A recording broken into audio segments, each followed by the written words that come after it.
প্রেম কিংবা বিয়ে যেটাই করেন, করলে ভদ্রলোকের সাথে করবেন, না হলে সারা জীবন একা থাকবেন। নিজে টাকা কামাইবেন, ঘুরবেন ফিরবেন পরিবারের মানুষগুলোকে নিয়ে, আর সম্মানের সাথে বাঁচবেন। যে মানুষ কথায় কথায় তার মতের অমিল হলে অসম্মানজনক কথা বলা শুরু করে, গালি দেয়, ওইটাই তার আসল চরিত্র। এমন মানুষগুলো খুবই ভয়ানক। যাদের মধ্যে নম্রতা ভদ্রতা আছে, সে গালাগালি করে না বা অসম্মানজনক কথাবার্তা বলে না। এমন মানুষগুলোকে ছাড় দিয়ে যত চলবেন, ভালোবাসা দেখাতে যাবেন, নিজের লস।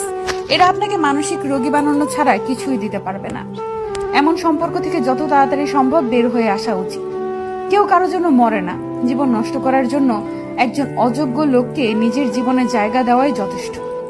বারবার নিজের অসম্মান হজম করে নিজেকে না মেরে একেবারে এমন অসুস্থ সম্পর্ক শেষ করে নিজেকে মুক্তি দিয়ে দেখেন, আপনার জীবনে উন্নতি হবেই।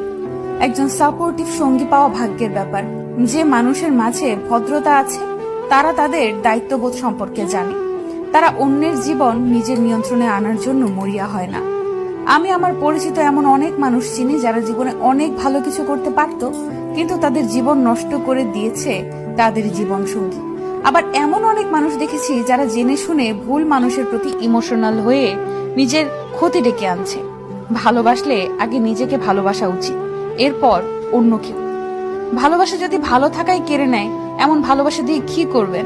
মানুষ চোখের জলের মূল্য ততদিন বোঝে না যতদিন না সেটা তার নিজ চোখ দিয়ে বের হয়। ভালোবাসার সবচেয়ে কষ্টের মুহূর্ত হলো পুরনো স্মৃতিগুলোকে ভুলে থাকা।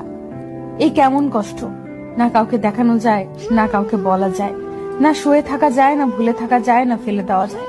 শুধু প্রত্যেকটা সেকেন্ড বুকের ভেতর অনুভব করা যায়। এর নামে কি ভালোবাসার কষ্ট? কখনোই প্রিয় মানুষের কাছে নিজের দুর্বলতা প্রকাশ করবেন না। যদি আপনি প্রকাশ করেন, তখন সে আপনার দুর্বল জায়গায় আঘাত করবে। কখনোই কাউকে বেশি আপন ভাবাটা ঠিক নয়, কেননা কিছু সময় পরে সেই ব্যক্তিটি পর হয়ে যায়। কাউকে বেশি ভালোবাসতে যাবেন না, কেননা যাকে আপনি সবচেয়ে বেশি ভালোবাসবেন, সেই মানুষটি আপনার কষ্টের কারণ হয়ে দাঁড়াবে। যদি কেউ বুঝতে পারে আপনি তাকে মন দিয়ে ভালোবাসেন, হয়তো প্রথম প্রথম সে ঠিকই আপনাকে ভালোবাসবে, তবে ধীরে ধীরে দেখবেন পরিস্থিতির সাথে সাথে সে পরিবর্তন হচ্ছে। তখন আপনি তার কাছ থেকে দুঃখ, কষ্ট, আঘাত, অপমান, অবহেলা, প্রতারণা ছাড়া